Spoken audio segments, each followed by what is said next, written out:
tienes el poder de conectarte, de generar respuestas increíbles en miles de personas, escuchar la voz que quieres, cuando la necesitas, el poder de alentar sin importar dónde estés, de divertirte en cada momento, millones de alegrías al día. Tú tienes el poder de tener una conexión con millones de personas sin importar dónde estés. Claro 4G en las 4 regiones. Más infraestructura, más soluciones a tu servicio. Todo en una perfecta armonía para que lo vivas siempre.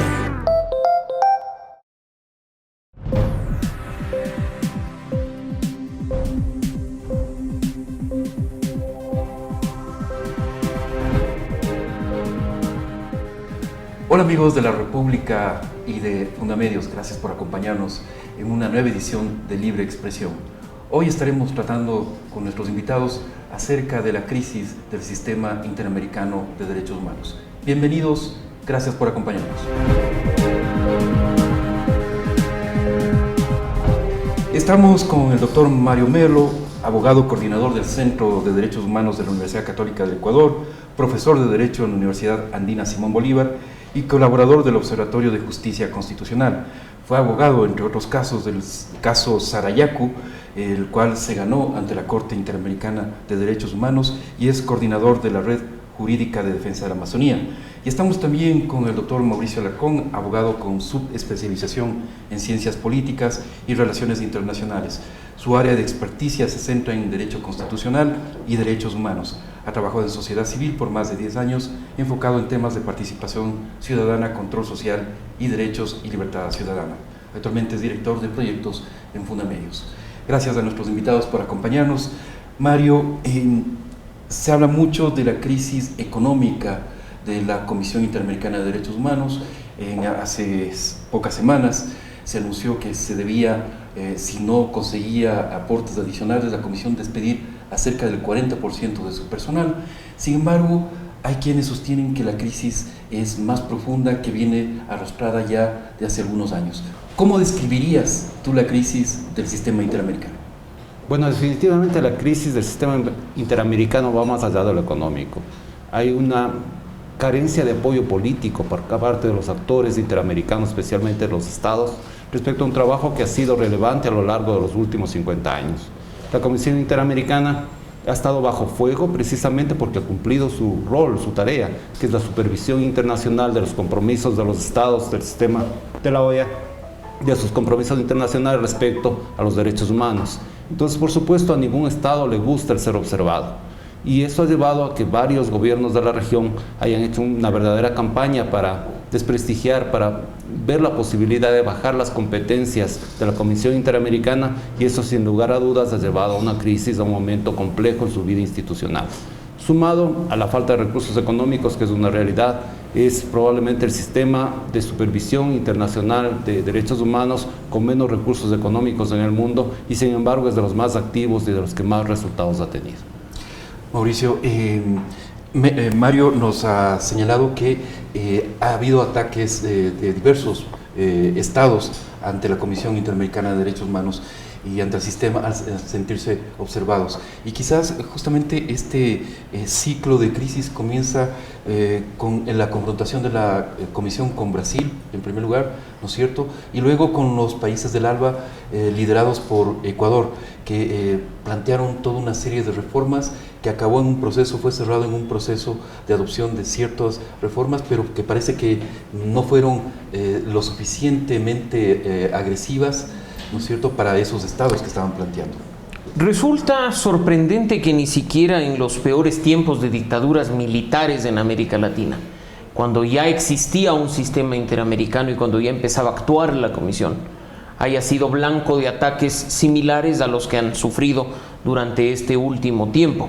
Recordemos que incluso en la dictadura argentina de finales de los 70, la Comisión Interamericana llegó incluso a recibir la anuencia de los dictadores para visitar el país y constatar la situación de derechos humanos, algo que extrañamente no ha sucedido por lo menos en los últimos 10 años respecto de Venezuela, Ecuador y algunos otros países de la región. Y efectivamente, empieza a convertirse en blanco de ataques de algunos gobiernos después de dictar unas medidas cautelares respecto de la construcción de una central hidroeléctrica, porque afectaba derechos de pueblos y comunidades de Brasil. Pero no solo eso.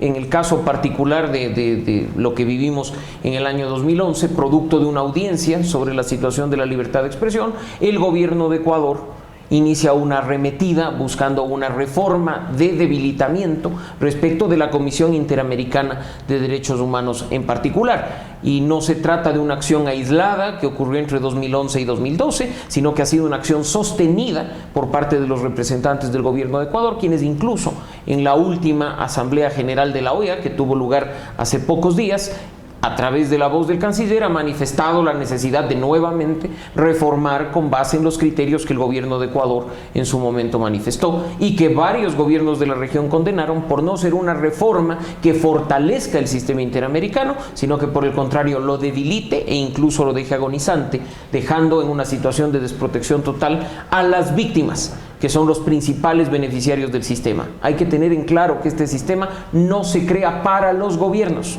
no se crea para los estados, se crea para proteger a las víctimas de violaciones de derechos humanos cuando los estados no llevan adelante las acciones necesarias para protegerlos y garantizarlos. Ahora, en este escenario que se ha planteado, yo sí quisiera sacarle aparte el caso de México, ¿no? Porque es quizás el caso más clamoroso en este momento de situación de desaparecidos y de represión de las fuerzas policiales. La comisión ha visitado México, se formó incluso con financiamiento del gobierno mexicano una comisión especial para investigar los 43 desapariciones de los estudiantes de Ayotzinapa. ¿El Estado mexicano también se ha unido a estos esfuerzos por debilitar la comisión, Mario? En el fondo sí, aunque son situaciones algo distintas, ¿no? Claro. La situación de México es clamorosa. Hay una pérdida del Estado de Derecho en la más pura expresión. Los acontecimientos de los últimos días lo confirman, una represión brutal a los maestros que protestaban por sus derechos. En el caso específico de Ayotzinapa, yo pienso que la actuación de la Comisión Interamericana fue relevante, fue valiente. Fue armar un equipo técnico, ir al terreno y decir, miren, en este sitio donde el gobierno mexicano sostiene que fueron incinerados estos cuerpos, no pudo haberse incinerado a tanta cantidad de gente. Entonces, por supuesto, una posición tan clara, tan firme, tenía que tener reacciones por parte del gobierno que está siendo señalado como mentiroso. Y esas son las consecuencias.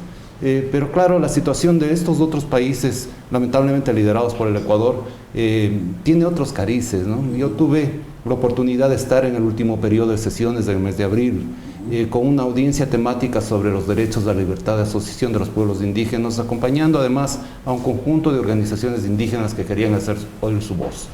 El Estado no compareció una vez más.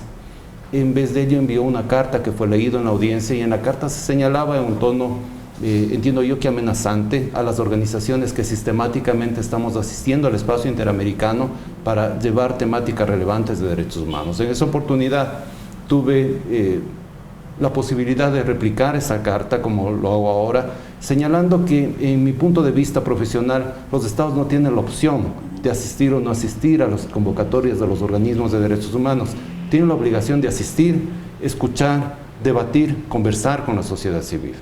Y el Estado está perdiendo la oportunidad de hacerlo en un escenario en el cual tampoco dentro del país se abren estos espacios. No hay posibilidad de interlocutar en un espacio democrático y transparente respecto a temas como la libertad de asociación de los pueblos indígenas. Entonces tenemos el derecho a la sociedad civil de acudir a la Comisión Interamericana, de acudir a otros organismos internacionales y esperar que frente a esa convocatoria de los organismos internacionales concurra el Estado y presente su verdad. Así es. Mauricio, ¿qué consecuencias hay de este debilitamiento del sistema, de esta crisis del sistema para los usuarios, para las víctimas? No sé si antes quieres complementar alguna idea sobre lo de México, pero quisiera preguntarte sobre las consecuencias de esta crisis. Yo creo que, simplemente para referirme a este último tema, si bien México es un caso paradigmático y estamos viendo lo que ha sucedido en estos días en Oaxaca, lo que está sucediendo de la represión de los maestros sin que las autoridades hagan algo por proteger a sus propios ciudadanos, no es un hecho aislado respecto de un país de la región. Es una tónica general la que está ocurriendo respecto de derechos fundamentales. Chile, que se presupone, por ejemplo, tiene una institucionalidad fuerte y una garantía de derechos humanos, hace pocas semanas igual reprimió duramente protestas estudiantiles. Lo mismo ha ocurrido en Brasil. Han ocurrido hechos lamentables de desapariciones, no solo en el caso ecuatoriano, no solo en el caso mexicano. Bueno, Venezuela es un caso también... Venezuela se encuentra en una situación crítica y precisamente ahí está el sistema. La diferencia en el caso mexicano, efectivamente, es que el gobierno dio anuencia para la conformación de un grupo especial de expertos que investigue la desaparición de 43 estudiantes en el tema de Ayotzinapa. Pero ahora, claro, como los resultados no le fueron favorables y como se puso en riesgo incluso la integridad física de los miembros de ese grupo especial, se suspendió simplemente las acciones, se sacó un informe que deje en evidencia lo que está haciendo el gobierno mexicano respecto de sus ciudadanos, y no hemos visto, quizá en la mayoría de países que sufren temas bastante similares, la voluntad política de los gobiernos de turno para llevar adelante acciones reales de protección y defensa de derechos. Hay una cosa de lo que decía Mario que es bien importante, aún en el caso de México, cuyo gobierno ha sido muy crítico, incluso iniciando una campaña de estigmatización de la comisión y de los comisionados, y de Venezuela, que se salió denunció, ¿no es cierto?, la convención del Pacto de San José. Ellos siguen asistiendo a las sesiones de la Comisión Interamericana, no así el Estado ecuatoriano. Así es, y resulta quizá preocupante el hecho de que ya no es solo el gobierno de Ecuador el que no asiste a las audiencias. Resulta que otros gobiernos de la región están siguiendo esta mala práctica, y que además no es solo una cuestión de inasistencia, sino que se tiene una defensa enviada a través de comunicados especiales en los que se hace ataques y estigmatizaciones a quienes sí están concurriendo por la situación de los derechos fundamentales. Ahí simplemente se ve cuál es la verdadera voluntad respecto de los gobiernos. Para topar el tema de la Comisión Interamericana, sí, que era quizá el punto principal, el punto principal. Ya de por sí, quienes litigamos en el sistema interamericano, anticipamos a las víctimas, por ejemplo, de lo que se llama retraso procesal, de lo largo que resulta litigar un proceso ante el sistema interamericano. A las víctimas generalmente se les dice solo la etapa inicial, hasta que la comisión empiece a tramitar la etapa de admisibilidad, podrían pasar 3 o 4 años. No se desespere si no recibe ninguna comunicación. ¿Y eso por qué? Porque la comisión actualmente cuenta con 21 personas para toda la región en los temas de peticiones. Si es que se da efectivamente la crisis que se ha venido anunciando por la falta de recursos, aquí no sería el 40% del personal el que sale, porque en el área de peticiones se quedarían apenas con 7 personas. Habría un debilitamiento del 66% del personal.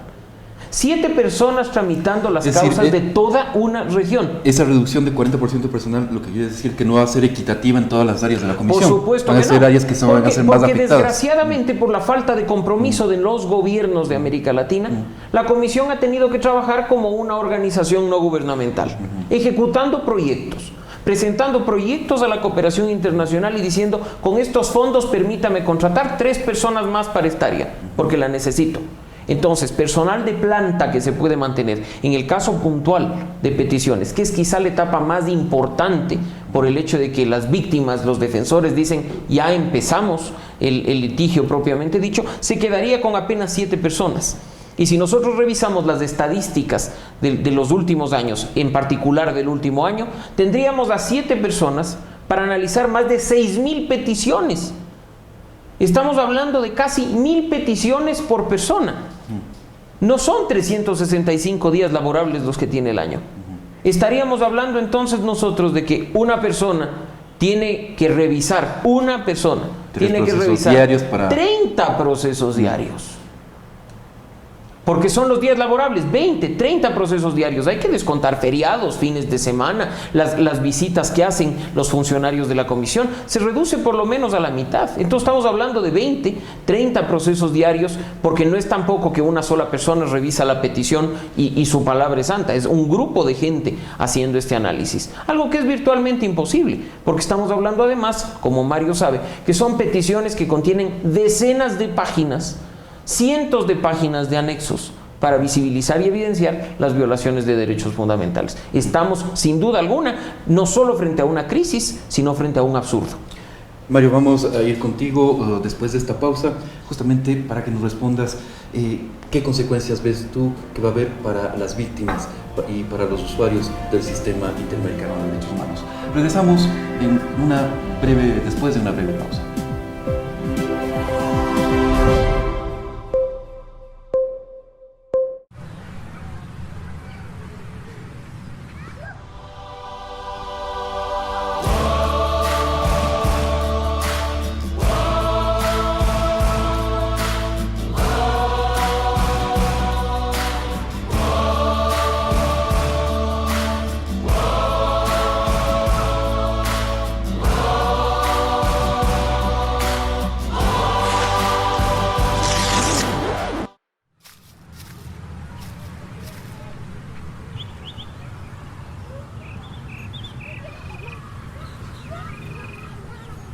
El mejor plan está en tu hogar. Contrata el plan Oro a 40,90. Internet fijo de 10 megas, 147 canales y llamadas ilimitadas a números Claro fijo.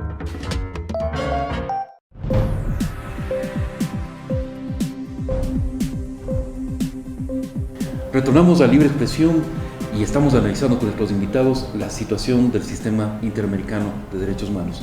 Esta crisis que se anunció hace pocas semanas, que ha afectado a la Comisión Interamericana sobre todo, y que obligaría a la reducción del 40% de su personal, a la suspensión de los periodos de sesiones 159 y 160 y a otras medidas que limitarían severamente el trabajo de la Comisión.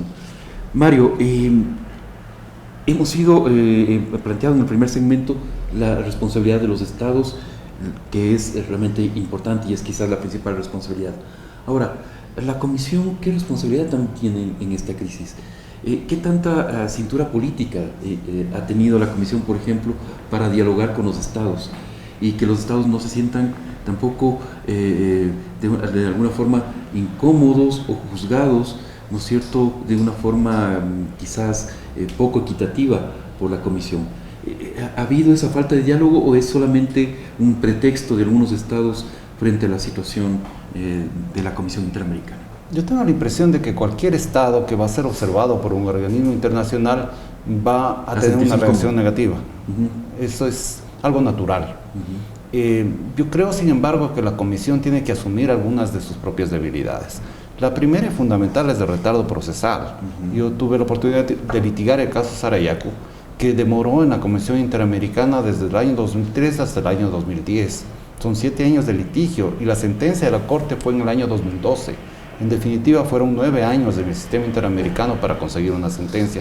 Eso es demasiado alto, ¿no? Hay situaciones que son extremadamente graves y que necesitan una respuesta eficaz, inmediata. Una justicia que demora no es justicia, se suele decir.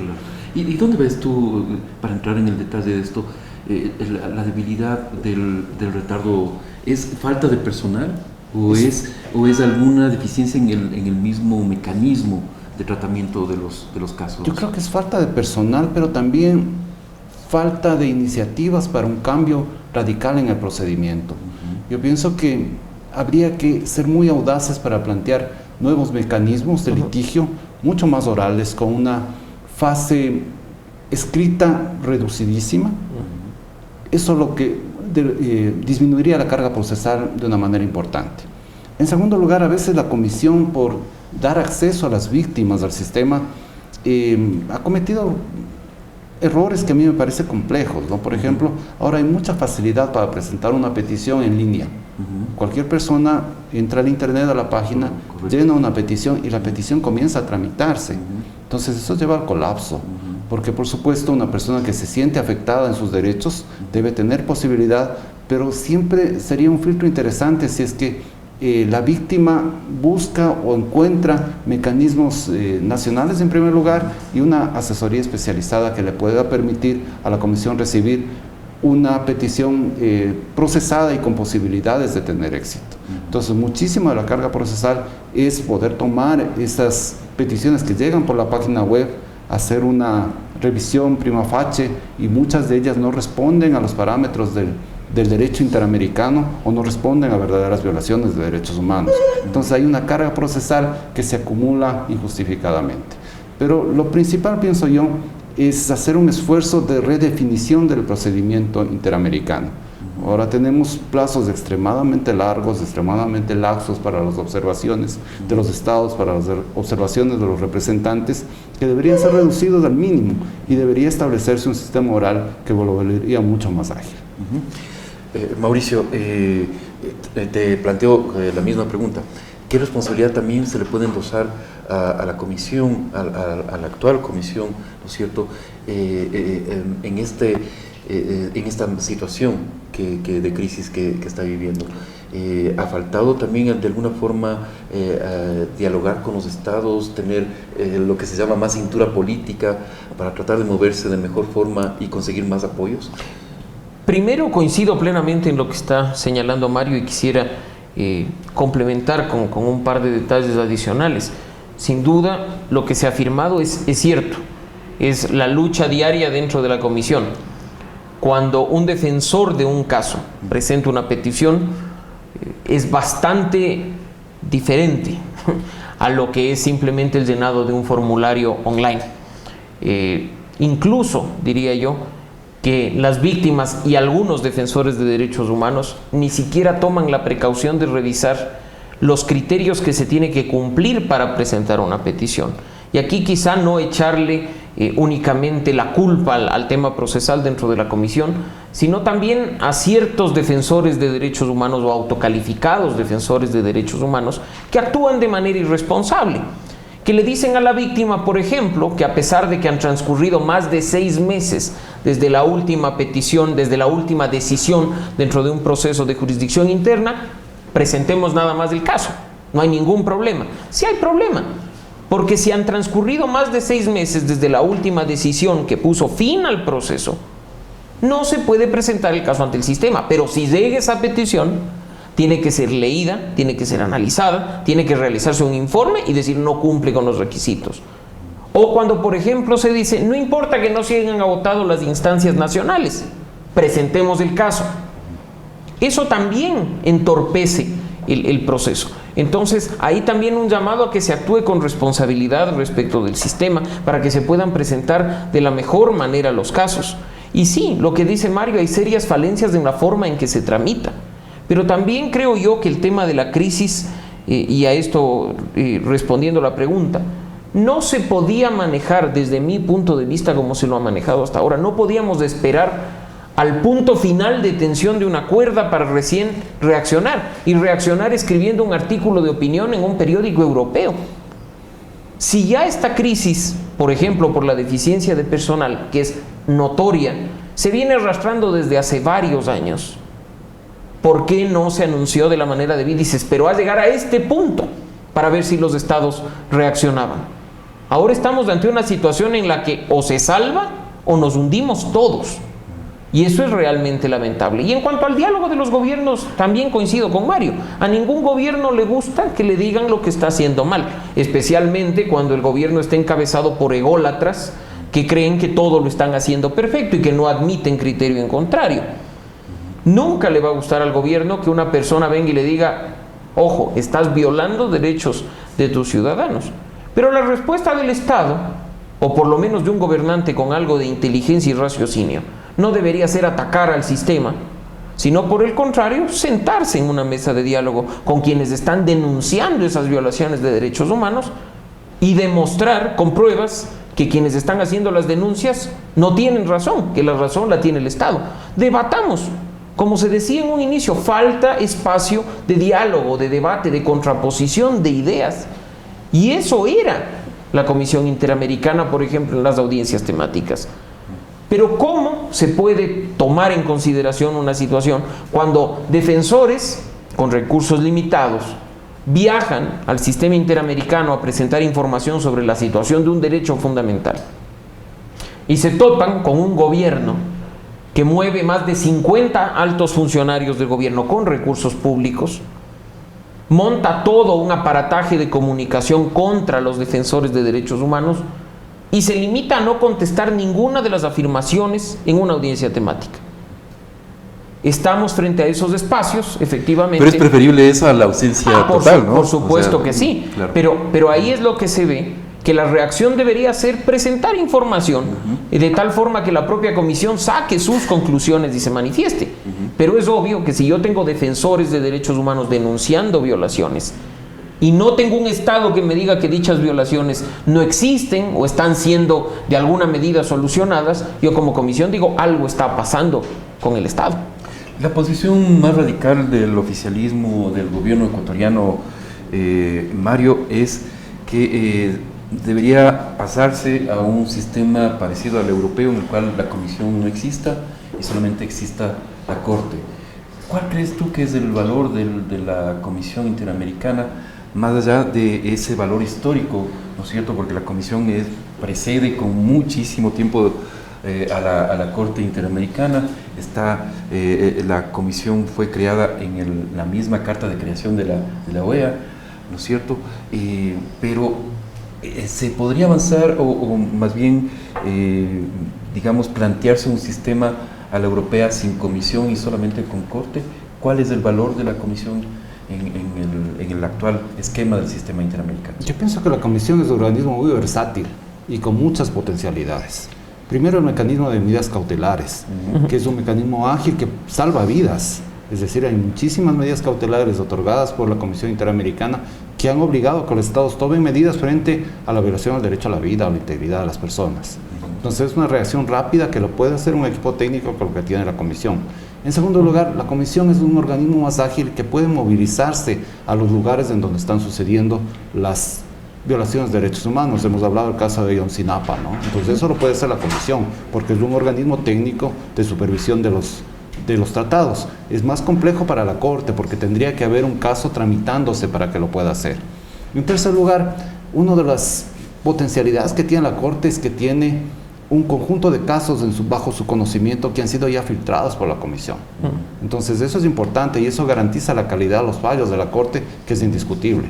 Entonces, si es que en vez de ir a la comisión fueran todos los casos de la Corte, pasaría como pasa en el sistema europeo, que hay un colapso total, ¿no? O sea, el embudo se trasladaría de la comisión a la Corte. Y sería un embudo mucho más grave, mucho más complejo. Mauricio. Además, quizá mencionar un poco más en detalle lo que dice Mario.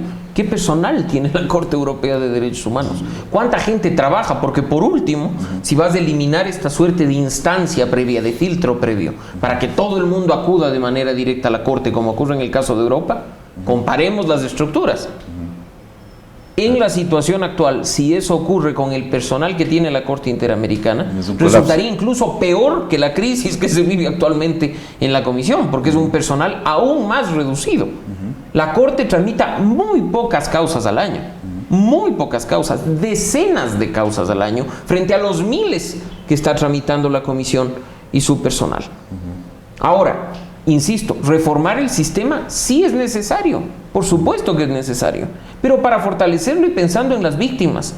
Si van a estar los estados buscando reformar el sistema interamericano, pensando en sus intereses, pensando en la impunidad de los violadores de derechos humanos, simplemente estamos frente a una nueva crisis que se desataría y que esperemos no se dé, porque traería consecuencias lamentables a nivel regional. Es un sistema que, como bien ha señalado Mario, ha salvado vidas.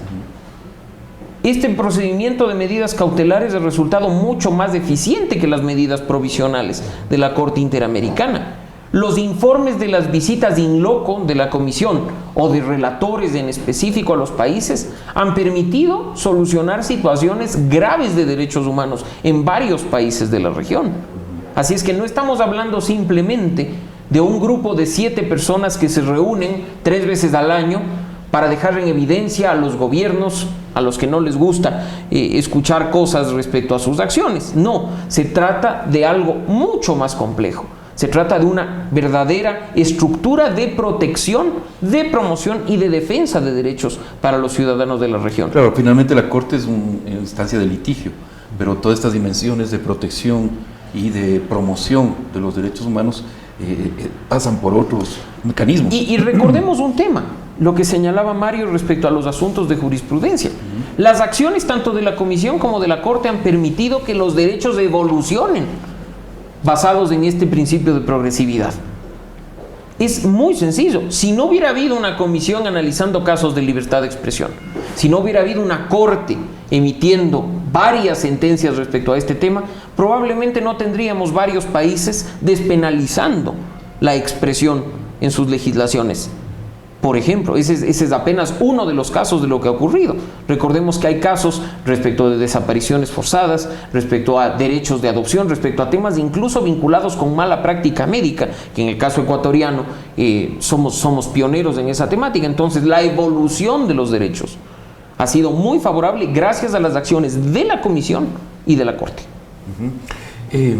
Mario, la situación en este momento es crítica, ya sabemos.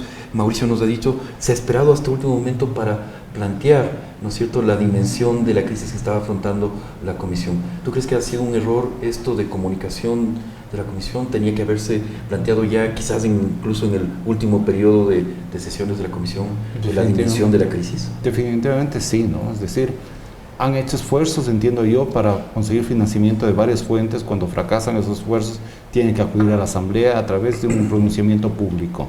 Yo creo que esto se veía venir, no es algo que lo descubrimos en los últimos días, es algo que se sentía en los últimos años, y siento que hubo una estrategia equivocada de dejar acumular los problemas para hacerlos estallar.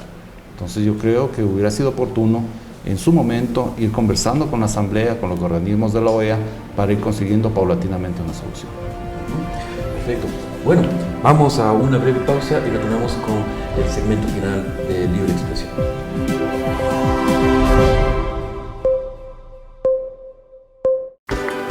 Tú tienes el poder de conectarte De generar respuestas increíbles en miles de personas, escuchar la voz que quieres, cuando la necesitas, el poder de alentar sin importar dónde estés. de divertirte en cada momento, millones de alegrías al día. Tú tienes el poder de tener una conexión con millones de personas sin importar dónde estés.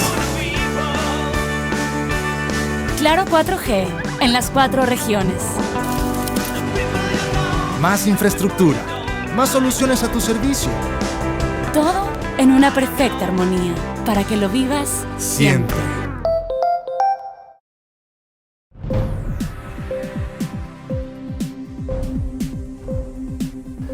Retornamos con más Libre Expresión, donde estamos analizando la crisis del Sistema Interamericano de Derechos Humanos. Estamos con Mario Melo y Mauricio Alarcón. Mario, habíamos quedado en el segmento anterior analizando las consecuencias que tiene esta crisis para las víctimas, para quienes usan el Sistema Interamericano de Derechos Humanos. ¿Cuáles son las consecuencias, considerando que se ha anunciado incluso la suspensión de los periodos de sesiones 159 y el 160 que tenían que realizarse en julio y que generalmente sirve para revisar los casos, y el 160 que es de audiencias, destinado para audiencias públicas? ¿Cuáles son las consecuencias? Las consecuencias son gravísimas. En el último periodo de sesiones litigué el caso del señor Huachalá, que fue desaparecido en un hospital público, siendo una persona enferma mental, fue llevado por su familia a ser atendido y el señor no apareció más. En el anterior periodo de sesiones litigué el caso de los Tagaer y Taromenane, que son los pueblos en aislamiento en extrema vulnerabilidad que están siendo afectados por un conjunto de factores y sobre los cuales se cierne la amenaza permanente de la muerte. Entonces, estas personas que son sujetos de derechos carecerían de un espacio donde discutir sus causas, en vista de que la justicia nacional ha demostrado ser incapaz de hacerles justicia. Eso les pasa a las personas que represento, a las personas que representan otros abogados y defensores de derechos humanos en el Ecuador, y a muchísimas otras personas que a lo largo y ancho de las Américas no han encontrado justicia en su propio sistema. Entonces, el rol que juega la Comisión Interamericana es un rol capital para el Estado de Derecho y la democracia.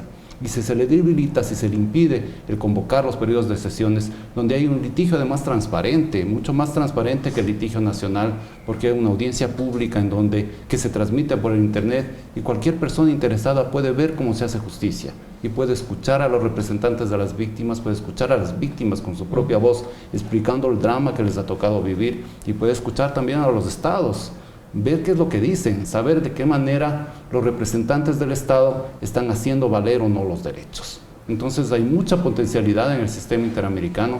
Lamentablemente la crisis económica, entre otros factores, ha llevado a que haya mucha demora procesal. Tengo presentada la demanda por el cierre injustificado de la Fundación Pachamama desde el año 2014. Recién a inicios de este año nos comunicaron la recepción del proceso y el inicio del trámite formal. Entonces, más de un año se demora la comisión simplemente para decir, recibí el proceso y le estoy comenzando a dar el trámite. Eso también es una fuerte debilidad del sistema, pero que es entendible dentro de la situación de carestía económica en la que hace su trabajo. Mauricio, ¿cuáles son los escenarios en esta crisis de la comisión? Algunos estados han anunciado aportes especiales, excepcionales, y en realidad son aportes muy pequeños frente a la dimensión de la crisis. La comisión puede reducir en un 40%, una comisión que prácticamente sería casi una ONG, utilizando la terminología que tú señalaste. ¿Qué peso real tendría para la defensa, promoción de los derechos humanos en el continente? Desde mi punto de vista sería dejarle a la comisión herida de muerte. Cada vez son más las violaciones de derechos humanos en el continente, cada vez son más las denuncias que llegan a conocimiento del sistema interamericano de derechos humanos. Con menos personal, ¿qué otro camino tienen las víctimas para buscar garantía de sus derechos? Algunas personas, claro, dirán el sistema universal, el de Naciones Unidas. Es un sistema diferente. Las resoluciones que se emiten allá tienen un carácter muy diferente al de las sentencias que emite el sistema interamericano de derechos humanos. Incluso dentro de Ecuador no hay una cultura de defensa de derechos humanos en el sistema universal. Se ha trabajado clásica y tradicionalmente en el sistema interamericano, incluso por su cercanía. Es una comisión que además buscó en los últimos años acercarse más a los ciudadanos del continente, haciendo periodos de audiencia, visitando países, poniéndose en contacto con la sociedad civil en campo. El momento en que se reduce la comisión en un 40% de manera general, básicamente estaría, como he dicho, herida de muerte. Sí, hay países que ya han comprometido públicamente su apoyo y han manifestado su solidaridad con la comisión frente a la crisis, pero yo creo que poco se puede hacer, en este caso, con $1.500 que ha anunciado el gobierno de Antigua y Barbuda, por ejemplo. Seguramente $1.500 ni siquiera cubre el honorario de una persona durante un mes para tramitar las peticiones en el sistema interamericano. Pero bueno, este monto no debemos verlo de una manera mala, porque Ecuador durante los últimos años, entre 2011 y 2016, también aportó $1.500 a la comisión dentro de este sistema de cuotas extraordinarias. Y claro, los gobiernos que se autocalifican de progresistas y de promotores de derechos son los primeros en denostar a los que más fondos ponen en la Comisión Interamericana. Se quejan de que la comisión funcione en Washington. Se quejan de que Estados Unidos sea el que más recursos pone. ¿Pero qué están haciendo por contrarrestar ese compromiso de ciertos países, Canadá, Estados Unidos, en alguna medida incluso Argentina? Absolutamente nada. Yo no he oído al gobierno de Ecuador decir vamos a dar una cuota extraordinaria para que todo siga hasta poder resolver. Simplemente están diciendo reformemos el sistema. Nosotros ya en 2012 planteamos una alternativa, pues esa alternativa debería ser reconsiderada. Cambiemos de sede a la Comisión Interamericana. Ya quisiera ver yo, si se mueve la sede de la CIDH a algún país latinoamericano, lo que pueda pasar. que de pronto resulte que nos quedamos sin fondos para el edificio de la comisión, lo siento mucho, retírense, movilícense a una universidad, busquen algún otro espacio de funcionamiento, o que el día de mañana, como ocurre también en muchos países de la región, o hay un recorte de presupuesto, no tenemos materiales. Hay una razón de ser, además, de que, por ejemplo, la comisión funcione en la ciudad de Washington. Ahí está la sede principal de la OEA. Ahí está la Secretaría General de la OEA, que trabaja de la mano de la Secretaría Ejecutiva de la Comisión Interamericana. Y quizá un punto que es necesario mencionar, porque hay que estar preparados para todo. La crisis que hoy se está viviendo en el sistema interamericano de derechos humanos, que afecta en particular a la Comisión y que probablemente empiece a afectar también a la Corte, a finales de año va a impactar en la Organización de Estados Americanos en general. En la última Asamblea General se ha anunciado de este problema presupuestario en la Organización de Estados Americanos, lo que traería en consecuencia, y ya lo han advertido, que por ejemplo 100 funcionarios de la Organización de Estados Americanos no puedan continuar trabajando a partir del 1 de enero de 2017. Y ya el secretario Almagro anticipó además que eso traería en consecuencia que ciertas áreas que estaban siendo trabajadas por la Organización de Estados Americanos vean simplemente suspendidos sus actividades y no puedan continuar. Se privilegiaría únicamente algunas de las áreas sobre las cuales se trabaja, poniendo ya en grave crisis al sistema americano en general.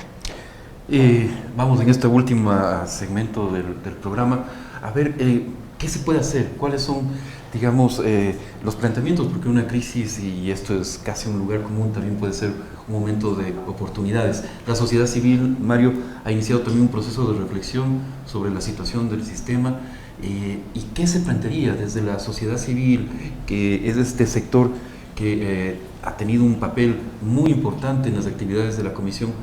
Desde la sociedad civil, ¿qué se puede hacer para no dejar todo en las manos de los estados? Porque evidentemente la solución macro sería que los estados se comprometan y tengan un financiamiento permanente de la Comisión. Pero ¿qué se puede hacer también desde el sector civil, desde la sociedad civil organizada? Mira, en mi punto de vista es una responsabilidad de los estados, que no pueden soslayar en absoluto, ¿no? Yo pienso que hay que hacer un esfuerzo por poner de manifiesto la necesidad que tienen los estados de un sistema de supervisión de derechos. Yo creo que los estados del Estado ecuatoriano soberanamente se comprometieron a ponerse bajo la supervisión del sistema interamericano de derechos humanos. Nadie les obligó, fue una decisión que tomaron en virtud de los compromisos que hicieron con la Carta de la OEA, luego con la Comisión Americana sobre Derechos Humanos. Y esta supervisión les ofrece muchas ventajas. Una de ellas es poder mostrar la transparencia en sus actuaciones, de poder fortalecer los espacios democráticos de diálogo y fortalecer en general el Estado de Derecho. Entonces, una sociedad democrática necesita de estos controles que son supranacionales, que están por sobre las coyunturas políticas de los países y que pueden poner el dedo en la llaga y señalar, miren, por aquí estamos fallando. Entonces hay una necesidad social. Además, el Estado ecuatoriano ha sido usuario del sistema. No nos olvidemos que en un momento muy crítico de la relación con Colombia, en el año 2009, por los acontecimientos de Angostura, el Estado ecuatoriano buscó un mecanismo de solución pacífica de controversias precisamente en el seno de la OEA, en el Consejo de Ministros de la OEA, en donde se debatió y se encontró una salida frente a una situación que podría llevar a un conflicto armado lamentable, definitivamente lamentable. E incluso llevó un caso, el primer caso de Estado contra Estado, a la Comisión Interamericana. Definitivamente, en relación a la muerte del señor Franklin Aizalla, presentó lo que se llama una petición interestatal en contra de Colombia y se está litigando y se ha litigado. Es decir, el sistema interamericano ha sido validado porque el Estado ecuatoriano acudió a ese sistema y entiendo que acudió porque consideró que en ese sistema se podía hacer justicia. Entonces, claro, es realmente contradictorio que cuando es beneficioso para el Estado le valida, acude, usa los mecanismos, pero cuando es por lo contrario la sociedad civil la que reclama la protección, la tutela judicial efectiva de la Comisión Interamericana en contra del Estado ecuatoriano, el Estado se vuelve renuente, el Estado no comparece y el Estado denosta al sistema interamericano. Mauricio, te planteo la misma pregunta. ¿Qué podemos hacer desde la sociedad civil para ayudar a superar esta crisis, considerando lo que acaba de decir Mario, que los principales responsables obviamente son los estados? La sociedad civil tiene que jugar un rol de presión respecto de los gobiernos de la región para que actúen de manera efectiva en otorgar los recursos que permitan que el sistema siga funcionando. E incluso no se trata en este momento de hablar con los gobiernos para que lancen un salvavidas que le permita llegar al personal de la comisión hasta fin de año. O sea, no es algo nuevo, y así lo hemos dicho desde la organización, desde la sociedad civil, desde las distintas áreas de defensa de derechos humanos a nivel regional, que es necesario fortalecer el sistema. Este rato no sacamos nada lanzando boyas o salvavidas para que se mantenga ese 40% del personal. Si, por ejemplo, en el caso de peticiones, vamos a seguir teniendo apenas 21 personas para que conozcan las más de 6.000 peticiones que se están recibiendo en un año. Tenemos que fortalecer más el sistema interamericano. ¿Cómo puede ser posible que nuestros gobiernos estén aportando decenas de millones de dólares a la Corte Penal Internacional, donde no se tramita ningún caso latinoamericano, ni se tramitan temas de derechos humanos como los que se están tramitando al sistema interamericano, y aquí nos limitemos a enviar $1.500 y otros gobiernos se sientan realizados porque hacen aportes extraordinarios de $50 o $60.000? Creo que falta un poco más de seriedad de los gobiernos, un poco más de compromiso, y pasa por lo que señalaba Mario. Ahí sí hay una doble moral. Cuando me conviene a mí, acudo al sistema interamericano, yo gobierno. Cuando me están atacando a mí, hasta envío cartas descalificando a las personas que participan en una audiencia. Incluidos los comisionados. No es el único caso el que señalaba Mario. El gobierno ecuatoriano, a través del Ministerio de Justicia, solicitó medidas cautelares en el caso del ecuatoriano Nelson Serrano, condenado a muerte en el estado de la Florida, en Estados Unidos. El Estado ecuatoriano ahí estuvo de manera activa hasta que se consigan esas medidas cautelares. Ha habido un compromiso incluso, y vale la pena mencionarlo, funcionarios de este gobierno nacional han sido beneficiarios de medidas cautelares del sistema interamericano. ¿Dónde queda entonces esa seriedad? ¿Que acaso ya porque son gobierno no les funciona? Ojalá, cuando dejen de ser gobierno estos funcionarios, no tengan problemas de derechos humanos y tengan que recurrir al mismo sistema. Y tengan que estar sentados al lado de quienes hacemos defensa de derechos humanos, sufriendo lo mismo que estamos sufriendo y lo que hemos padecido durante los últimos años: descalificación, estigmatización, retardos procesales. Es momento de actuar con seriedad. Este sistema no es un sistema que ataca personas, no es un sistema que ataca gobiernos, no es un sistema interamericano contra los gobiernos progresistas de América Latina. Es un sistema de protección y defensa de derechos fundamentales. Es un sistema a favor de las víctimas. Y si los gobiernos actúan con seriedad, y si los gobiernos actúan ya, nosotros no solo vamos a salvar a la Comisión Interamericana, que es el rol de la sociedad civil, sino que además deberíamos fortalecerle y hacer que funcione de mejor manera. Por supuesto, sí, reformemos el sistema, pero para beneficio de las víctimas, no para beneficio de los gobiernos. Tenemos un minuto, Mario, para unas conclusiones finales. ¿Qué destacarías tú de esta situación del sistema? ¿Qué concluirías? Primero, que el sistema interamericano se justifica por sí mismo. Hay que ver sus resultados: 50 años de funcionamiento, una actividad permanente de defensa y protección de los derechos humanos, una alta calidad en sus resoluciones.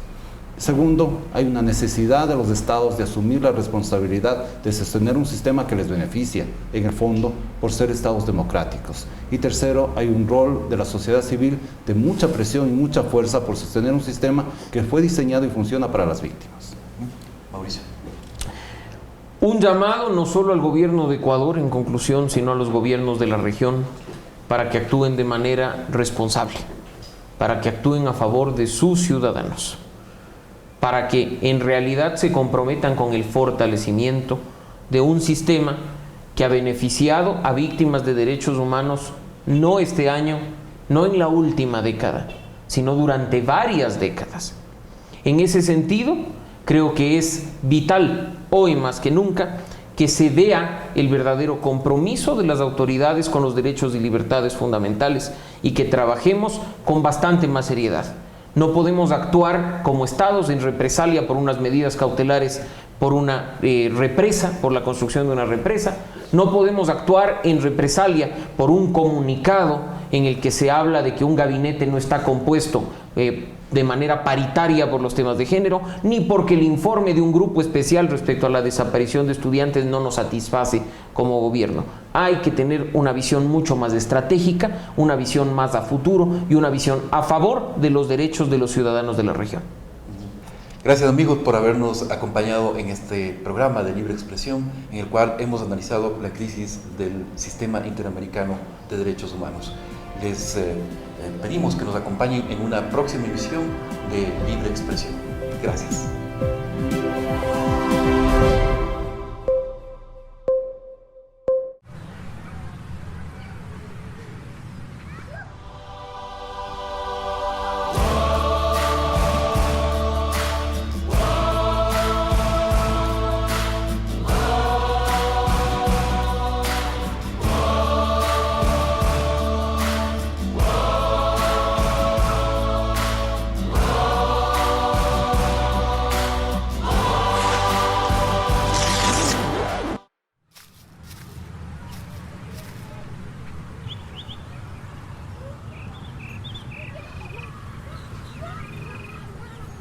El mejor plan está en tu hogar. Contrata el plan Oro a 40,90. Internet fijo de 10 megas, 147 canales y llamadas ilimitadas a números Claro Fijo.